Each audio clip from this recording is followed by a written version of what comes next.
Dan orang ini berhasil jualan ini, teman-teman. Pertanyaan saya, kamu punya alasan apa untuk kamu nggak jualan asuransi? Saya rasa jualan asuransi lebih masuk akal daripada kita jualan panggilannya ayam. Ini kejualan, teman-teman. Ya toh? Not knowing what to sell, what to do, and feel like you don't have what it takes. Somebody out there is making a money selling a damn chicken hearts. Masa sih kita nggak bisa jualan asuransi? Itu juga ya, teman-teman ya.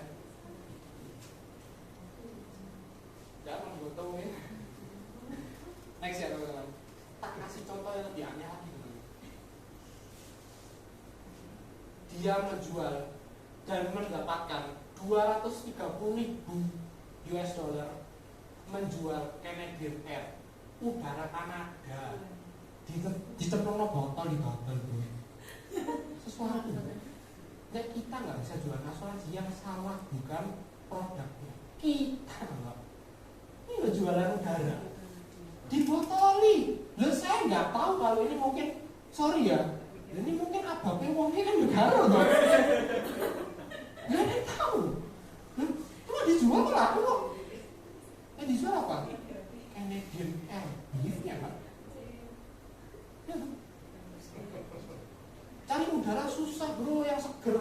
Ini Canadian Air. Dijual aku, teman-teman ya, 230.000 US dollar. Kan aja layanan 15.000 bos, teman-teman ya. Itu kasar 14.000 nggak apa-apa. Dibungkus dolar udara. Kaya nggak? Kaya. Ya. Saya sampai sudah mau malas membaca bawahnya, teman-teman ya. Terlalu nggak masuk akal sebenarnya. Tapi luar biasa beliau ya, teman-teman ya. Luar biasa banget. Itu sesuatu yang seharusnya kita jadikan panutan. Kita ini terlalu banyak alasan kadang. Kita lebih senang ketemu orang yang membela alasan kita daripada mengkritik kita karena sebenarnya kita itu salah. Percaya nggak percaya? Percaya. Saya yakin banget karena saya ngalami itu. Saya ketemu orang, zaman saya dulu masih agent, nggak niat. Saya prospek baru ketemu kantor, ya ngobrol sih. Kan yang dia dari ngobrolnya doang teman-teman 2 jam. Tapi ketemu si closing jam. Kali ya bro, isin aku soalnya. Kamu ya apa? Aku nggak closing. Susah kok. Maksudnya saya ngomong. Kenapa kalau kita seperti itu? Saya ngomong ini bukan berarti saya nggak ngalamin, bukan berarti saya nggak melakukan. Saya pernah melakukan. Saya mengakui kesalahan itu. Itu sebabnya saya sharing, teman-teman. Jangan sampai kita punya mindset seperti itu. Buat apa sih? Justru kalau kita sering kumpul sama orang yang closing, kita sendirian yang nggak closing, kita pasti malu, pasti gatel. Siapa caranya pasti dapat closingan. Saya kumpul loh orang sih memang niat cari duit. Pasti kamu ikut cari duit. Niat pasti caranya gimana ya pasti ketemu. Kayak saya waktu awal-awal saya terbakar, saya nggak mungkin, saya paham betul.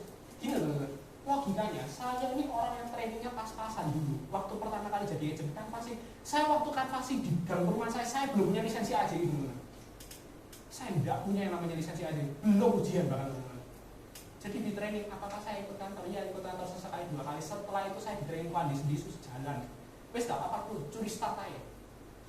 Jalan dulu. Dan kira-kira knowledge saya cukup nggak? Enggak. Udah. Tapi ya saya jalan. Masalah. Kan urusan mau apa enggak?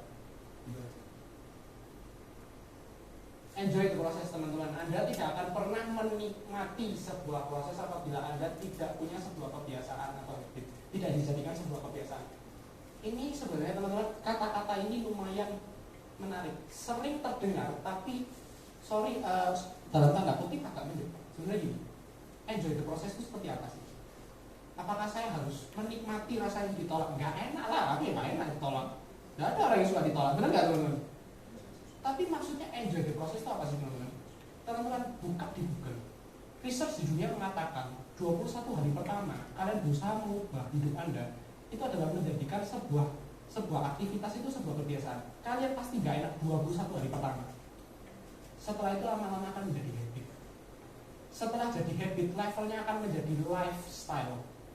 Teman-teman, saya waktu pertama kali nge-gym, kira-kira badan sekecil dan ceking saya itu bisa tak angkat beban. Rasanya lebih bisa serem double ya daripada saya teman-teman ya. Tapi ya saya angkat kok 9 tahun saya di gym tidak pernah stop, sudah jadi lifestyle. Makanya saya bilang semua yang saya sharingkan itu pernah saya alami. Saya nggak ngomong sesuatu yang saya nggak pernah alami, percuma, bullshit, pasti saya bohong. Saya sharing apa yang saya pernah alami, tidak peduli itu dibuat atau tidak. Ini saya alami. 21 hari pertama, kira-kira badan sekecil saya ini enak kan angkat beban? Ya enak. Sakit banget. Dan saya, gini teman-teman, buktinya kalau saya itu kecil dan saya itu lemah. Saya itu pernah dibully orang. Mosok sih, orang sih mau bully itu nyari sih targetnya kayak Jonathan yang gede gitu. Dia terbalik ya. Mimisan rek kan gitu loh. Nggak mungkin, pasti cari yang kecil, yang kurus, yang lemah. Ya saya kok. Itu teman-teman ya. Habit ini memang susah dibentuk, namun habit positif itu patut diperjuangkan karena efek positifnya jangka panjang.